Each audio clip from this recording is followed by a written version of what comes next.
Madame, monsieur, bonjour, bienvenue à votre tribune d'échange. Voter n'est pas chose aisée pour les personnes vivant avec handicap. Elles sont obligées de se faire assister la plupart du temps, violant ainsi le secret du scrutin. Un atelier s'est ouvert hier à Grand Bassam pour réfléchir sur une meilleure participation politique et citoyenne des personnes vivant avec handicap. Comment aider, selon vous, des personnes vivant avec handicap à accomplir leur devoir civique en toute discrétion? 2 numéros pour nous joindre ce matin, le 27 20 21 44 48 ou le 27 20 24 27 87. Je reprends donc les 2 numéros, le 27 20 21 44 48 ou le 27 20 24 27 87. De l'autre côté de la baie vitrée, ce matin, vous avez Famien André Ekpenin, le prince Nzima de Grand Bassam. Donc, pour vous donner la parole sur nos antennes. Pour l'heure, faisons un tour sur notre page Facebook avec M. Bosson Assérémy, qui nous dit que le vote est un acte personnel et secret. Mais comment doivent voter les personnes souffrant d'un handicap? D'abord, les bureaux, déjà disposés d'isoloirs et d'urnes, doivent être accessible à tous les électeurs sans exception. Ensuite, le président du bureau de vote doit prendre toutes mesures utiles pour faciliter le vote autonome des personnes handicapées. Avec l'évolution de la technologie, je pense que l'atelier de Grand Bassam trouvera des résolutions plus souples pour permettre aux personnes handicapées d'accomplir aisément leur acte de droit civil, nous explique Bosson Assérémy. Il est à Yopougon, Toit Rouge. On prend tout de suite la direction du standard avec monsieur Kwaku, ouais, c'est bien ça, Kwaku Daniel qui est à Sipilou. Bonjour. Oui, alors, bonjour, Adam Bakaïko. On vous écoute. Oui, c'est Kwaku Samuel. D'accord, autant pour moi, Kwaku Samuel et non Daniel. Oui, c'est Samuel, oui. D'accord, c'est pas grave. Vous m'avez fait dire Daniel, autant pour moi, allez-y. Oui, moi, j'aimerais dire que, franchement, les handicapés, c'est moi ça qui ne voient pas. Moi, j'aimerais dire que, franchement, moi, je peux leur proposer que vraiment, comme ils sont, au moins, ils ne voient pas. Oui. C'est pas une obligation parce qu'aujourd'hui, vote, il y a d'autres citoyens même qui sont malades, qui sont dans les hôpitaux, mais ils ne peuvent pas aller voter. Donc, ceux qui ne voient pas, franchement, ils peuvent être soit écartés. Ah, mais pourquoi vous voulez qu'on l'écarte? C'est vrai, il ne voit pas, mais il a le droit d'accomplir son droit citoyen, non? Son devoir citoyen, pourquoi vous voulez l'écarter? Mais au fait... tout citoyen a le choix de choisir ses dirigeants, est libre de choisir ses dirigeants, son maire, son député, le président de la République. Et vous dites, comme il ne voit pas, c'est pas la peine qu'il aille faire aussi. Donc, on va lui imposer un président qui n'a pas choisi, on va lui imposer un maire qui n'a pas choisi. Mais comme peut-être il se fait accompagner par une personne, parce que bon, il se fait accompagner par quelqu'un, peut-être c'est pas la personne qu'il veut, il veut au moins ça, il veut voter et on lui oriente. Donc, soit si au moins ceux qui ont mal au pied, ceux qui ont les autres vraiment, et ils voient vraiment, et vraiment, ils peuvent aller. Mais il ne faut pas faire voter, non. D'accord. Monsieur Kwaku, je vous comprends bien. Vous voulez dire que, bon, la personne qu'on prend pour se faire aider peut aller voter quelqu'un d'autre. Celui que la personne aveugle n'a pas choisi. Et pour vous, pour éviter cela, il faut qu'il reste à la maison. Mais en même temps, on dit que toute personne a le droit de voter, donc il doit accomplir son droit. Plutôt que de l'écarter, je pense qu'on gagnerait à trouver des solutions pour qu'il ne soit pas que son vote ne soit pas biaisé. Merci beaucoup à vous, Monsieur Kwaku Samuel de Sipilou. Pendant ce temps, Monsieur Stéphane Fanny Abdoulaye nous appelle de Karambiri. Bonjour. Karambiri, je suis de Goura, département de Séguelon. D'accord, on vous écoute. Bon, pour moi, un indicateur peut être bien intellectuel. Il peut travailler bien. Donc, il doit voter obligatoire. Mais il y a les représentants de bureau dans les salles. Là, c'est n'a plus vote, c'est qu'on va avec chaque représentant, celui qui ne voit pas clair. Celui qui voit clair, là, pour lui, c'est pas grave. Il se fait comparer à quelqu'un de ses confiances. Bien sûr. Mais celui qui ne voit pas clair, là, il va aller dire, bon, je vote à Boulay, puis lui va voter à Dama. Parce qu'il ne voit pas clair. Oui. Donc, on l'accompagne avec chaque représentant, on lui pose des questions. À qui choisissez-vous? Ah, qui pose la question? Le bureau de vote demande à la personne qui ne voit pas, vous voulez voter pour qui? Les 5, si j'ai 5, si j'ai 4, Oui. le bureau demande, Oui. en fait, derrière le comptoir, Oui. à qui votez-vous? Oui. Il dit, bon, je vote à Dama. Oui. Je vote à Boulay. Et on sort. On va aller doucement à monsieur Fanny. Monsieur Fanny. Oui, donc on envoie, c'est une proposition que vous faites qui me semble intéressante aussi. La personne qui ne voit pas, on l'envoie dans l'isoloir en toute discrétion et on lui demande, bon, voilà les 5 candidats, c'est qui vous voulez. Et le président du bureau de vote, c'est lui qui va mettre la croix à sa place, c'est ça? Oui. Mais encore faut-il compter sur la bonne foi du président du bureau de vote. Et si le président du bureau de vote a déjà un candidat, ça devient aussi difficile. Non, mais c'est le choix de celui qui est handicapé. Mais il ne voit pas. Donc le président du bureau de vote, il met la croix où il veut. Non, j'ai dit ça qui est représentant. À chaque représentant de parti politique. Voilà, dans le bureau de vote, c'est devant eux que ça se passe. C'est parce qu'ils sont malades, on le fait. Ah, mais donc, mais là, il n'y a plus de discrétion. Parce que moi, je suis le représentant de vous, Abdoulaye. Et la personne aveugle choisit Famille André. Mais moi, déjà, je te connais dans le village. J'ai dit, bon, toi, tu m'as pas voté. Vous voyez un peu. Donc, c'est vrai que... C'est possible, après l'élection, on finit ça. C'est comme ça on fait. D'accord, ok, c'est votre avis. Hein. Chacun tente de trouver une solution. Je crois que chacun va avec ses idées. D'accord, c'est compris. Merci, monsieur Stéphane Fanny Abdoulaye de Karambiri, c'est bien sûr dans le département de Séguélon. On va maintenant à l'épée, je crois bien, c'est bien cela, non? À monsieur Aka Nyanzou, il est à Alépé, c'est ça? Bonjour. Oui, je suis à l'épée, département, à l'épée, je à Losso. À Losso. Oui, à Losso. D'accord. Ok, on vous écoute. Et moi, ma préoccupation, je veux que ces personnes handicapées soient voyants. Au lieu de prendre une personne qui vote, il prend soit, celui qui vote à partir de 18 ans, comme il voter. Oui. Il prend soit un enfant, soit de 10 ans. Et un enfant de 10 ans ne vote pas. Oui. Parce que moi, j'ai mon candidat. Et tu viens me prendre d'aller voter. À ta place, là, ça serait un peu dur. Mais là, soit avec un enfant de 10 ans. D'accord. Qui ne vote pas. Bon, il dit à l'enfant, moi, je vais voter. Telle personne. Voilà, et puis un enfant de 10 ans.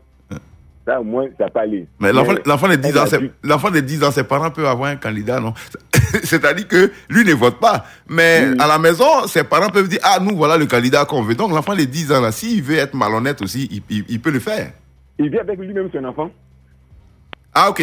L'enfant de la personne même. Ok, d'accord. Ouais, donc, la personne aveugle vient avec son propre enfant qui n'a pas l'âge de voter et qui lui dit, ah, attends, mon fils. Ok, mon fils, voilà le candidat que je veux. C'est ça? Ok, d'accord. Merci beaucoup, monsieur Aka Nyanzou de Losso. C'est bien sûr vers Alépé. Monsieur Zou Gervais, bonjour. Bonjour, monsieur Adam Bakayoko. Vous nous appelez de Yopougon Figayou. Oui, tout à fait. On vous écoute. Bon, je crois bien que je voulais infiniment dire merci au président de la CEI, M. Koulibaly Cuivière, de se pencher sur le cas des personnes en situation de handicap. Et je prends le cas des non-voyants. Oui. Moi, j'ai l'habitude d'être assesseur, représentant de partis politiques dans un bureau de vote. D'accord. Mais j'ai pratiquement 3 fois été confronté, le bureau a été 3 fois été confronté à ce genre de situation avec les non-voyants. Et vous savez, je prends un exemple palpable. Le monsieur, il ne voit pas. Il arrive avec son fils. Et il considère que depuis la maison, toute la famille est de tel parti doit voter telle personne. Et quand les deux se retrouvent, ils font les formalités, ils remplissent les formalités, les deux, lui et son fils, se retrouvent dans l'isoloir. Voilà. Il y a une sorte de conversation et deux fois cela même se répercute sur nous les assesseurs, les représentants qui sommes là avec le président du bureau et ça crée beaucoup de désagréments au sein même du bureau. Et moi je préconise même qu'on essaie de voir est-ce que les non-voyants, ces écritures braille-là, bien sûr. Si on peut faire quelque chose comme ça par rapport aux écritures braille, et puis au niveau puisque c'est un bulletin unique, si on peut faire soit un signe concernant toujours les écritures braille, un signe sur Bon, quelque chose comme ça, moi je crois bien que ça pourrait arranger les non-voyants parce que ça cause beaucoup de désagréments au sein de nos divorces. D'accord. Merci, M. Adam Abakari, très bon magazine à vous. Merci, bonne journée, M. Zougervais de Yopougon, Figayo. Alors, une solution, l'écriture braille, c'est une pour ceux qui ne le savent pas, c'est l'écriture que maîtrisent les personnes qui ne voient pas. Voilà, c'est une technique qui permet, en tout cas, mais pour ceux qui sont là à l'école encore, il faut apprendre cette écriture. Il faut être, vous savez, parmi les non-voyants, on a beaucoup d'intellectuels, on a des avocats, on a des cadres de banque, on a vraiment des personnes, des personnalités très importantes, mais qui arrivent à lire. Et grâce à ces écritures braille-là, au toucher, ils arrivent donc à distinguer des mots. Et ça pourrait être, bien sûr, une solution. Mais là encore, la limite de cette solution, c'est que si vous êtes non-voyant, que vous n'avez pas appris l'écriture braille, vous restez encore en marge. Donc, ça fait partie des solutions. Merci donc pour cette proposition, M. Zougervais de Yopougon. Figayo, direction Guépao avec M. Djambla Jean-Marie. Bonjour. Oui. Effectivement, bon, en ce qui concerne le non-voyant, on le considère quelqu'un qui est malade. Parce qu'il n'a pas droit à aller aux urnes. Il n'a pas droit à aller aux urnes. Celui qui le téléguide, le choix qu'il fera, ça ne sera pas le choix du non-voyant. J'ai pas bien compris. Vous avez dit il n'a pas le droit d'aller aux urnes. Il n'a pas le droit d'aller aux urnes parce qu'on le considère quelqu'un qui est malade. Mais pourquoi? Il est citoyen. Il sera accompagné par quelqu'un. Celui-là est considéré comme son téléguide. Oui. Mais le choix que le non-voyant va vouloir faire là, ça ne sera pas la même chose que celui qui l'accompagne. D'accord. Mais celui-là, il a aussi son choix personnel. Oui. Donc ça sera le contraire de ce que le type va lui dire. Même plutôt que de l'empêcher d'aller aux urnes, pourquoi on l'aide pas pour avoir... c'est-à-dire, parmi les populations, il est compté. Mais parmi les électeurs, il ne devait pas être compté. Mais pourquoi? Ça, c'est sûr. Oui. Mais non, mais monsieur... Non, monsieur Djambla. Là, je... Des choses de la population d'un pays, il est compté parmi ces populations-là. Mais en ce qui concerne les électeurs du pays-là, il ne doit pas être compté parce qu'ils ne voient pas. Monsieur Djambla. Monsieur Djambla. Monsieur Djambla, vous êtes en train de dire que les personnes qui ne voient pas sont pas citoyens. Parce que ce que vous dites là, c'est-à-dire qu'il fait partie de la population, mais il n'est pas citoyen, il voit rien. Parce que la citoyenneté aussi, ça s'affirme dans les urnes. Donc si vous l'empêchez, vous dites qu'il n'a pas droit de vote, c'est que vous mettez en cause sa citoyenneté. Non, normalement, c'est sa santé, c'est-à-dire vraiment son état de santé, là, c'est ça qui ne le permet pas. Oui, mais il faut qu'on l'aide justement à aller voter. C'est ça la problématique ce matin. C'est vrai que c'est difficile, il ne voit pas celui qui va l'aider, il va pas jouer franc jeu, ou quand il va jouer franc jeu, il va le raconter à tout le village pour qui il a voté. Mais c'est pour cela, il faut qu'on réfléchisse pour trouver les moyens pour le permettre. Justement, mais vous êtes catégorique, vous dites que non, il ne doit pas voter. C'est un secret. Chacun de nous, le vote là, c'est un secret. Donc, ça, c'est son secret personnel. Maintenant, c'est lui qui le téléguide. Tu vois que vraiment, il ne pourra pas faire ce que le type lui dit. D'accord. Voilà pourquoi, vraiment, il faut qu'on l'expulse du rang des yeux des électeurs. Ah non, là, vous campez sur votre position que je ne partage pas forcément. Je ne prends pas part au débat, mais je ne partage pas du tout cet avis. Merci beaucoup, en tout cas, c'est votre avis. Monsieur Djambla Jean-Marie de Guépao, qui estime qu'il ne le faut pas. Mais en même temps, quand on parle, sachant que les personnes vivant avec handicap, elles ne sont pas handicapées forcément depuis la naissance. Souvent, dans le cours de la vie, il y a des accidents, il y a des événements. Donc, on est tous des potentiels handicapés. Donc, faisons attention quand nous prenons des résolutions. Monsieur Kwasi Etienne, bonjour. Bonjour, monsieur. Vous êtes à Tabou? Oui, monsieur. On vous écoute. Bon, moi, je voulais on trouve des formats. Bon, pour les apprendre à voter, on dit que monsieur Kwasi, le ticket de monsieur Kwasi est pointu. Et le ticket de monsieur Ouattara est rond. Si tu veux voter, s'il veut voter monsieur Ouattara, même quelque chose, il ne voit pas clair, il peut prendre le ticket au rond pour mettre dans les urnes. D'accord. Ça serait très facile et ils pourront voter. Ok. Les gens qui ne voient pas clair, mais tout, ils peuvent prendre des pièces pour faire les monnaies. Ok. Voilà. Monsieur Kwasi, votre solution semble assez pertinente. C'est-à-dire qu'on n'aura pas de bulletin unique comme pour les autres électeurs. Voilà. Pour eux, spécialement, on fait des bulletins. Il y en a en forme circulaire, il y en a en forme carrée, il peut y avoir des triangles, il peut y avoir des rectangles. Et la personne est informée à l'avance que si vous voulez choisir Famille André, il faut prendre le bulletin rond. Si vous voulez choisir monsieur Fernand Kouakou, vous prenez le bulletin carré. Si vous voulez choisir Didier Fandin, vous prenez le bulletin triangle. C'est bien cela? C'est un truc comme ça. D'accord, ok. Salut Radio Côte d'Ivoire. C'est ma première fois, vraiment, c'est pas facile. Non, c'est pas facile. Vous savez, il y a 28 millions d'Ivoiriens et quand chacun essaie de joindre, c'est pas facile. Mais allons-y, Radio Côte d'Ivoire. C'est pourquoi on se déplace d'ailleurs vers vous par moment. On va dans certaines localités. On l'a fait à Daloa, on l'a fait à Korogo. On ira dans d'autres régions pour vous permettre. On fait un tour à Tahabo pour nous. Tahabo, d'accord. On verra ça. Il n'y a pas de souci. Merci beaucoup. Bonne journée à Tahabo. Monsieur Ouattara Adama, bonjour. Bonjour, monsieur Adama Baraiko. Vous êtes à Diara? Oui, je suis à Diara. Dans le Béret, c'est ça? Oui, c'est dans le Béret. D'accord, on vous écoute. Ok. Moi, je pense que je ne vois pas raison qui va empêcher les handicapés non-voyants de voter. Moi, supposons je suis handicapé non-voyant, c'est vrai, mais j'ai des amis. Et dans la causerie, j'ai un ami qui s'appelle Adama Bakayoko. Et j'ai un ami qui s'appelle Yema Kouakou. Et dans la causerie, je sais si Adama est sur le même côté que moi je supporte, ou bien Yema Kouakou est de l'autre côté où je supporte. D'accord. Donc, au jour des élections, directement, si je vois que dans la causerie, avant les élections, Adama Bakayoko et Adama Ouattara est sur même voix. Je rappelle Adama Bakayoko, vraiment, bon, comme on est de même côté, il faut m'accompagner. Je vais accomplir mon devoir. Je pense que c'est très simple. D'accord. Ça, c'est aussi... C'est ma contribution. Ah oui, bonne contribution, monsieur Ouattara Adama. En tout cas, c'est aussi une contribution, c'est-à-dire, c'est sûr, quand vous êtes sûr qu'il y a un militant convaincu d'un parti politique donné, et c'est ce parti que vous voulez voter, mais c'est simple, vous partez simplement avec ce militant-là, c'est sûr qu'il ne va pas trahir son propre candidat. Ça aussi, c'est aussi une solution. Ok, merci beaucoup à vous, monsieur Ouattara Adama. Bonne journée là-bas à Diara, à tous ces auditeurs. Ils sont très nombreux qui nous suivent également depuis cette localité. On revient dans le sud de la Côte d'Ivoire, précisément à Maferré, dans le sud Komoué, avec monsieur Jean Ali. Bonjour. Ouais, bonjour, monsieur.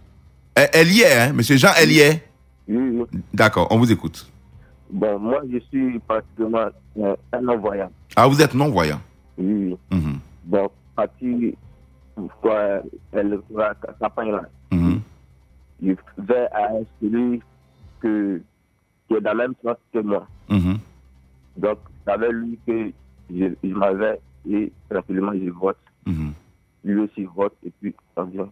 D'accord. Donc, c'est votre esprit. C'est ce que M. Ouattara vient de dire. Donc, vous partez voter avec quelqu'un qui est du même parti que vous. Voilà. Oui. Donc, il me dit, lui, il veut voter la tête. Puis il voit que moi aussi, c'est le même candidat que je veux voter. Alors, je vais dans le même sens que lui. Mais justement, est-ce que vous ne choisissez pas finalement les candidats que lui veut?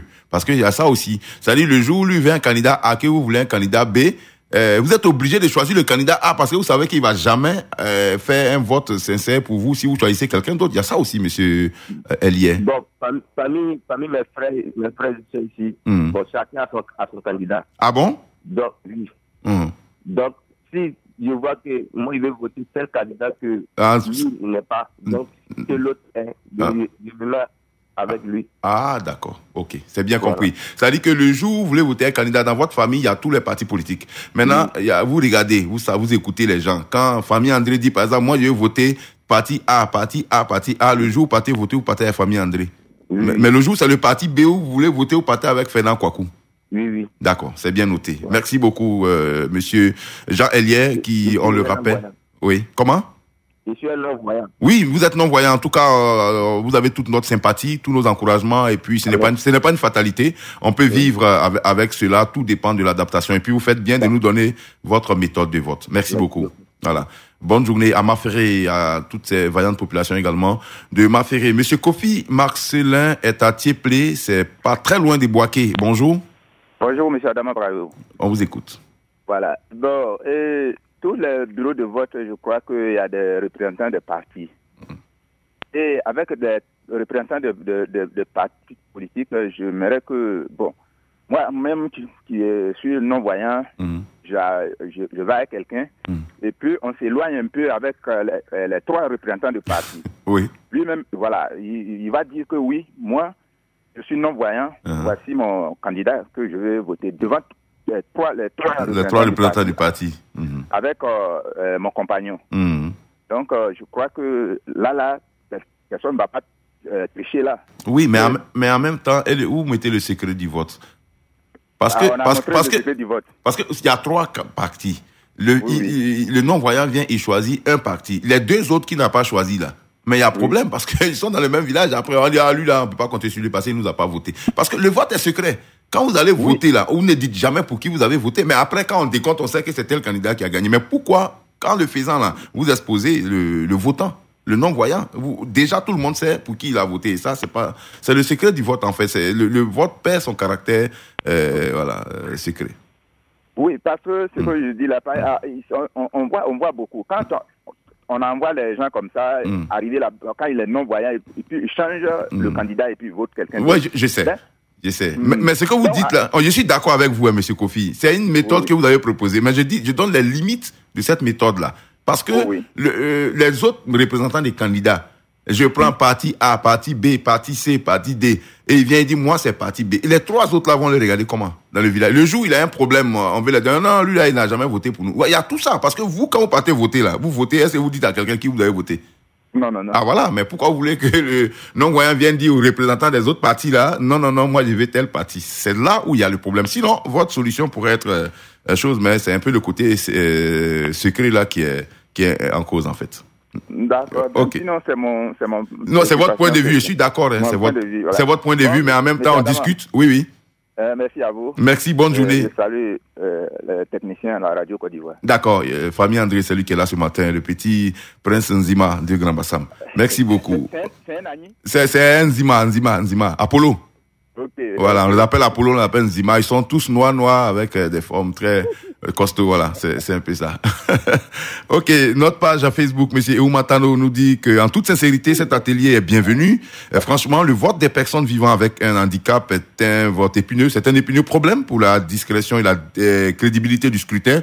Parlant des non-voyants, je pense qu'avant tout scrutin, l'État doit organiser un séminaire de sensibilisation sur la discrétion du vote. Au cours de ce séminaire, d'éminentes personnalités viendront expliquer aux membres des familles de ces personnes-là le caractère discrétionnaire du vote. Et puis Roger Nyanzou, qui est à Bafia, il appartient à l'État d'organiser à leur façon de voter si cela se fait en Europe avec sincérité, qui détermine bien sûr leur choix effectif. Ça peut être aussi possible en Côte d'Ivoire. Et puis Dosso Bassougou, l'atelier ouvert à Grand Bassam est une initiative à féliciter car les personnes vivant avec handicap, surtout les non-voyants, n'étaient pas les bienvenus dans les bureaux de vote. Ils étaient à la merci des accompagnateurs. Je pense bien qu'au sorti de cet atelier, des résolutions meilleures seront prises pour le bonheur des citoyens. Une dernière intervenante, et c'est toujours avec plaisir qu'on accueille les dames dans cette émission. Madame Ouya, bonjour. Bonjour, monsieur. Vous êtes à Iré. Oui. On vous écoute, madame. Oui, mais tout ça là, cette proposition-là, moi, je vois pas ça bien. Parce que, un exemple, madame Ouya, si elle est handicapée, je ne vois pas clair, c'est mon candidat. Je le soutiens, je peux faire la campagne pour lui, mais je ne vois pas clair pour aller signer. Pour dire que je le vote.